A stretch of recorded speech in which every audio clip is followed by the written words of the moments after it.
విశాఖ ఉక్కు ఆంధ్రుల హక్కు అనే నినాదంతో దాదాపు 32 మంది ప్రాణత్యాగం ఫలితంగా ఏర్పడింది ఆ స్టీల్ ప్లాంట్. అటువంటి స్టీల్ ప్లాంట్ దాదాపు 18,000 మందికి నేరుగాను, 22,000 మందికి పరోక్షంగాను ఉపాధి కల్పించింది. విశాఖ నగరానికి ఒక అంతర్జాతీయ గుర్తింపును కూడా ఈ స్టీల్ ప్లాంట్ తీసుకువచ్చింది. ఈ స్టీల్ ప్లాంట్ కారణంగా రాష్ట్రానికి అలాగే కేంద్రానికి కూడా దాదాపు 12,000 కోట్ల రూపాయలకు పైగా పన్నుల రూపంలో ఆదాయం కూడా లభించింది. ఇటువంటి కామధేనువు లాంటి స్టీల్ ప్లాంట్ ఇప్పుడు మూసివేత దిశగా వేగంగా అడుగులు వేస్తోంది. ఈ స్టీల్ ప్లాంట్లోని 3 ఫర్నేసుల్లో ఇప్పటికే 2 ఫర్నేసులు, అంటే ఒకదాని పేరు అన్నపూర్ణ, మరో దాని పేరు కృష్ణ, ఈ 2 బ్లాస్ట్ ఫర్నేసులను ఆపివేశారు. ఇప్పుడు ప్రస్తుతం ఒకే ఒక ఫర్నేస్తో అతి తక్కువ ఉత్పత్తితో ఈ స్టీల్ ప్లాంట్ రన్ అవుతుంది. ఇదొకటే కాకుండా అనేక నెలలుగా ఈ స్టీల్ ప్లాంట్లో పనిచేస్తున్న తాత్కాలిక ఉద్యోగులకు జీతాలు ఇవ్వటం లేదు. దాదాపు 2 నెలలుగా పర్మనెంట్ ఉద్యోగులకు కూడా జీతాలు ఇవ్వలేకపోతున్నారు, పిఎఫ్లు కట్టలేకపోతున్నారు. సంక్షేమ అంటే ఈ ఫ్యాక్టరీ పరంగా కార్మికులకు లభించాల్సిన ఈ సంక్షేమ కార్యక్రమాల్లో కూడా కోతలు పెట్టారు. కార్మికులు దాదాపు 1,300 రోజుల నుంచి ఆందోళన చేస్తున్నప్పటికీ కూడా కేంద్ర ప్రభుత్వం స్పందించడం లేదు. నిజానికి గత 2 నెలలుగా ఈ ఉద్యమాలు మరింత తీవ్ర రూపం దాల్చాయి. దానికి కారణం ఏమిటంటే కార్మిక సంఘాలకి ఒక విషయం అవగతమవుతోంది. అదేమిటంటే దీనిని మూసివేసే దిశలో కేంద్రం అడుగులు వేస్తోంది. అందుకనే ఈ బ్లాస్ట్ ఫర్నేసులను కూడా పూర్తిగా నిలిపివేస్తోంది అనే అనుమానంతో గత 2 నెలలుగా వారు తమ ఆందోళన కార్యక్రమాలను ఉధృతం చేశారు. ఇక్కడ వీరికి నైతికంగాను లేకపోతే ఇతరత్రా కూడా మద్దతు ఇవ్వవలసిన బాధ్యత రాష్ట్ర ప్రభుత్వం మీద ఉంది. ఎందుకంటే ఈ రోజున కేంద్రంలోనూ రాష్ట్రంలోనూ అధికారంలో ఉన్న పార్టీ, అధికారంలో ఉన్న కూటమి ఎన్డీఏ కూటమి. ఈ కూటమికి చెందిన చంద్రబాబు నాయుడు, పవన్ కళ్యాణ్ గారు గతంలో ఈ సమస్యకు సంబంధించి చేసిన వాగ్దానాలను కార్మికులు కానీ రాష్ట్ర ప్రజలు కానీ మర్చిపోరు. మేము అధికారంలోకి వస్తాం, వచ్చిన వెంటనే ఈ సమస్యను మేము పరిష్కరిస్తాం, అన్ని కార్మిక సంఘాల ప్రతినిధులను కూడా మేము ఢిల్లీ తీసుకెళ్ళి ప్రధాని మోడీ గారితో ఇంటర్వ్యూ ఇప్పిస్తామని చెప్పి కూడా చంద్రబాబు నాయుడు గారు చెప్పారు. అలాగే పవన్ కళ్యాణ్ గారు అయితే నేను మీకోసం ఎటువంటి త్యాగాలకైనా సిద్ధమే, అయితే నేను ఒక్కడనే చేయటం కాదు, మీరు రోడ్డు మీదకి రావాలి, మీరు ఉద్యమాలు చేయాలి, నేను మీకు తోడుగా ఉంటానని చెప్పి అన్నారు ఆయన. కానీ అధికారంలోకి వచ్చేది వారు దాదాపు 3 నెలలు అవుతున్నప్పటికి కూడా ఈ సమస్య పరిష్కారానికి ఇప్పటి వరకు వారిద్దరూ కార్మికులను కలిసిన దాఖలాలు లేవు. ఇదే సమయంలో ఈ ఎన్డీఏలో భాగస్వామిగా ఉన్న భారతీయ జనతా పార్టీ, ఆ పార్టీ నాయకుడు కేంద్ర ఈ భారీ పరిశ్రమల శాఖ మంత్రి శ్రీనివాస వర్మ గారు అయితే చాలా నిర్మోహమాటంగా పెట్టుబడుల ఉపసంహరణ అనేది కేంద్ర ప్రభుత్వ విధానం, దాంట్లో భాగంగానే విశాఖ ఉక్కులో కూడా పెట్టుబడులను కేంద్రం ఉపసంహరించుకుంటుందని చెప్పి ఆయన ఘంటాపథంగా చెప్పారు. అలాగే గతంలో గంటా శ్రీనివాసరావు గారు విశాఖ ఉక్కు కోసం ఎటువంటి త్యాగాలైనా చేస్తానని చెప్పి తన శాసనసభ్యత్వానికి రాజీనామా చేశారు. ఇప్పుడు ఆయన జాడ కూడా కనిపించడం లేదు.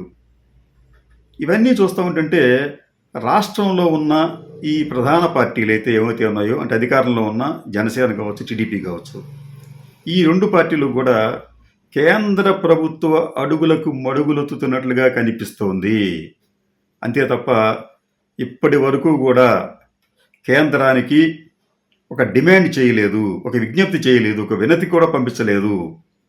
ఈ ప్లాంట్ను మీరు మూసివేయద్దు అని. దీంతో కేంద్రానికి కూడా ఒక మార్గం సుగమం అయినట్లుగా కనిపిస్తోంది. ఎందుకంటే రాష్ట్రంలో ఒత్తిడి లేకపోతే కేంద్రానికి కూడా చాలా ఈజీగా దాన్ని అమ్మేందుకు ఆస్కారం ఏర్పడుతుంది. కానీ గతంలో జగన్మోహన్ రెడ్డి ముఖ్యమంత్రిగా ఉన్నప్పుడు ఈ స్టీల్ ప్లాంట్ను ప్రైవేట్ పరం చేసే విషయంలో కేంద్రం ఒక్క అడుగు కూడా ముందుకు వేయలేకపోయింది. దానికి కారణం జగన్మోహన్ రెడ్డి కూడా ఈ స్టీల్ ప్లాంట్ను కాపాడేందుకు ఆయన చిత్తశుద్ధితో నిజాయితీగా వ్యవహరించారు.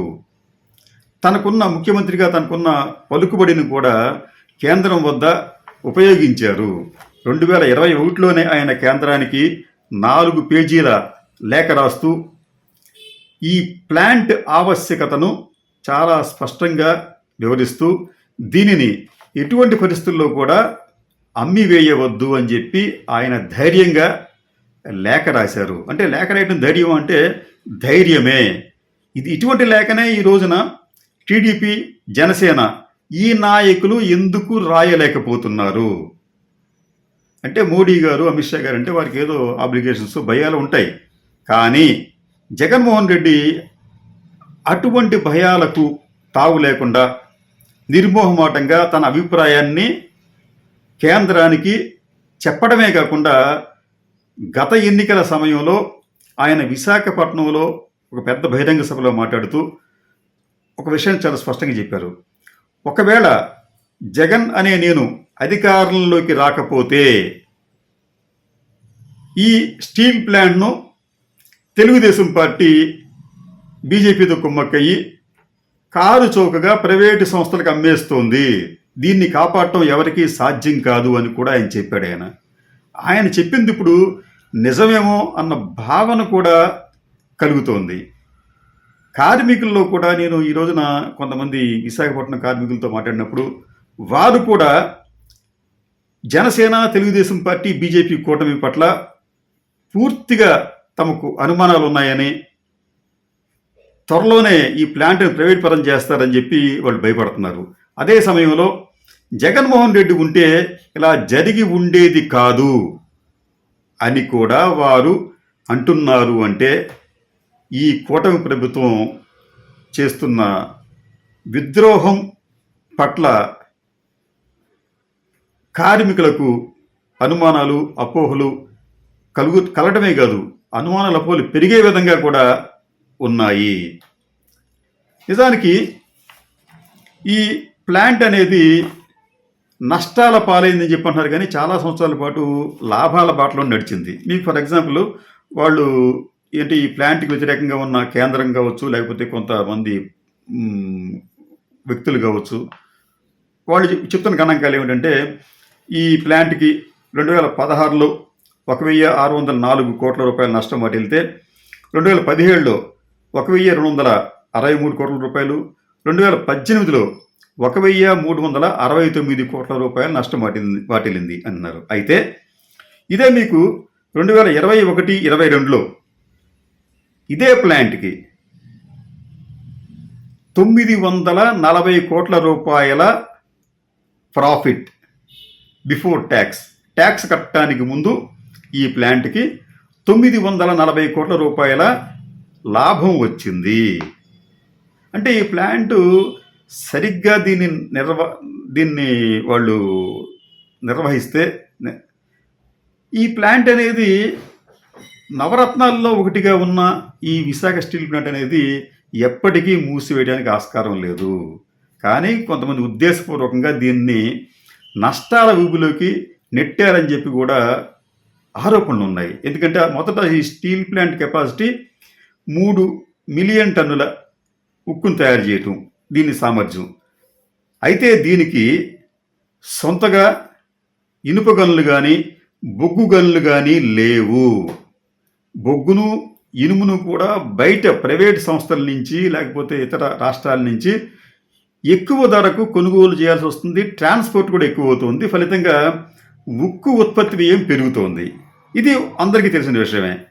అయితే అనాలోచితంగా దీనిని ఇది 3 మిలియన్ టన్నుల నుంచి దాదాపు 7 మిలియన్ టన్నులకు దీనిని ఉత్పత్తి సామర్థ్యాన్ని పెంచారు. అక్కడి నుంచే ఈ నష్టాలు అనేవి ఎక్కువగా నమోదవుతూ వచ్చాయి. మీకు రా మెటీరియల్ అనేది అందుబాటులో లేదు, ఎక్కువ రేట్లో ఉన్నప్పుడు ఈ ఉత్పత్తి సామర్థ్యాన్ని పెంచడం అనేది సరైన నిర్ణయం కాదు. ఈ ఉత్పత్తి సామర్థ్యాన్ని పెంచడానికి చేసిన రుణాలు కూడా స్టీల్ ప్లాంట్కి పెద్ద భారంగా మారాయి. ఫలితంగా ఆ స్టీల్ ప్లాంట్ అనేది ఈ రోజున నష్టాలతో పాటు అప్పుల ఊబిలో కూడా కూరుకుపోయింది. కాబట్టి దీనిని సాకుగా చూపించి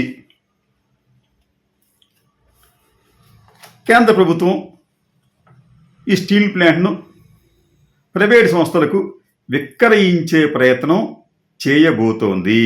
అయితే ప్రైవేట్ సంస్థలకు విక్రయించడం వల్ల లాభం వస్తుందా అంటే ప్రైవేట్ సంస్థలకు మాత్రమే లాభం ఉంటుంది తప్ప కార్మికులకు కానీ లేకపోతే ఆ ఫ్యాక్టరీకి కానీ ఎటువంటి ప్రయోజనం చేకూరదు. ఫర్ ఎగ్జాంపుల్ మీకు ఒరిస్సాలో ఈ మధ్యన దాదాపు ఒక స్టీల్ ప్లాంట్ ఉంటే గవర్నమెంట్ది, దానిని సుమారుగా 12,500 కోట్ల రూపాయలకు విక్రయించారు. ఆ స్టీల్ ప్లాంట్ కింద దాదాపు 2,500 కోట్ల రూపాయలు 2,500 ఎకరాల భూములు ఉన్నాయి. ఈ ప్రైవేటేషన్ ఇప్పుడు ఏమిటంటే ఎవరు వచ్చి దీన్ని కొనుక్కున్నప్పటికీ కూడా దీని కింద ఎంత భూమి ఉందో వాళ్ళు చూస్తారు. భూమి కూడా ఎక్కువగా ఉంటే వాళ్ళు ముందుకు వస్తారు.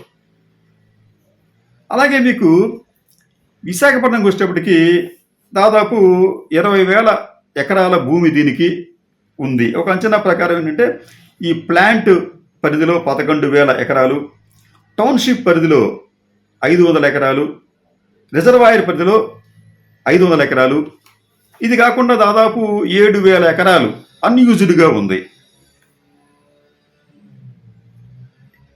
ఇప్పుడు ఇంత పెద్ద ఎత్తున ల్యాండ్ బ్యాంక్ ఉంది కాబట్టి అనేక ప్రైవేట్ సంస్థలు ఈ విశాఖ స్టీల్ ప్లాంట్ మీద గద్దల్లాగా వాలి దానిని స్వాహా చేయడానికి ప్రయత్నిస్తాయి. సహజమే అది. అయితే దీనికి వారు చెల్లించేది ఎంత ఉంటుందంటే ఎటువంటి ప్రయత్నాలు చేసినప్పుడు కూడా 35 నుంచి 40,000 కోట్ల రూపాయలకి మించదు. కానీ ఈ స్టీల్ ప్లాంట్కు ఉన్న 7,000 ఎకరాల భూమిని, అంటే ఇప్పుడు ఈ రోజున అక్కడ ఎకరం భూమి సుమారుగా 2 కోట్ల రూపాయలు ఉంది ఎకరం భూమి విలువ. అంటే 2 కోట్లు ఇంటూ 7,000 ఎకరాలు ఎన్ని వేల కోట్లు వస్తుందో చూడండి. దీనిని వాళ్ళు హస్తగతం చేసుకునే ప్రయత్నాన్ని చేస్తారు. కేంద్రం కూడా దీన్ని వదిలించుకోవడానికి ఈ భూములను ఎరగా చూపిస్తుంది. అయితే ఇక్కడే జగన్మోహన్ రెడ్డి గారు గతంలో ఒక ప్రపోజ్ చేశారు. దీనికి నష్టాలు ఉన్నాయి, అప్పులు ఉన్నాయి. కాబట్టి ఈ 7,000 ఎకరాల భూముల్ని మనం విక్రయించగలిగితే అప్పులు తీరిపోతాయి, ప్లస్ దీని ప్లాంట్ నడపడానికి అవసరమైన వర్కింగ్ క్యాపిటల్ కూడా మనకు లభిస్తుంది, మనం ఎక్కడా కూడా అప్పులు చేయక్కర్లేదని చెప్పి ఆయన ప్రపోజ్ చేస్తే దానిని కొంతమంది చాలా తీవ్రంగా తప్పుపట్టారు. కానీ ఈరోజు ఏం జరుగుతుంది అక్కడ? మొత్తం భూములతో పాటు ప్లాంట్తో పాటు అన్నీ కూడా కేంద్రం అమ్మి వేయటానికి వడివడిగా అడుగులు వేస్తోంది. దానికి జనసేన, టీడీపీ లాంటి పార్టీలు కూడా నిమ్మకు నీరెత్తినట్లుగా చేష్టలుడిగి చూస్తున్నాయే తప్ప ఈ విక్రయాన్ని ఆపేందుకు కానీ ఈ ప్లాంట్ రివైవల్కి కానీ వారు ఎటువంటి ప్రయత్నాలు చేయటం లేదు.